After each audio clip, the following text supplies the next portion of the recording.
কেকটা দিয়ে আমি ডেকোরেশন করব। ডেকোরেশন তোমাদের ইচ্ছা মতো করবে, যার যেমন ইচ্ছা সেই রকম করবে।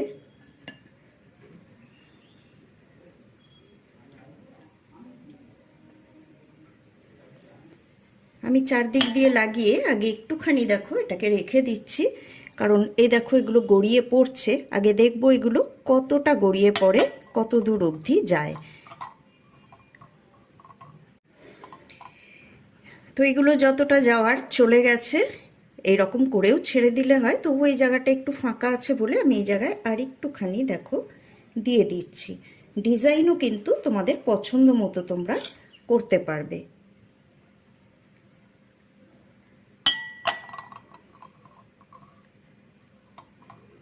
এবারে এটাকে আমি যতক্ষণ কোল্ড কফিটা বানাবো ততক্ষণ এটাকে আমি ফ্রিজে রেখে দেবো।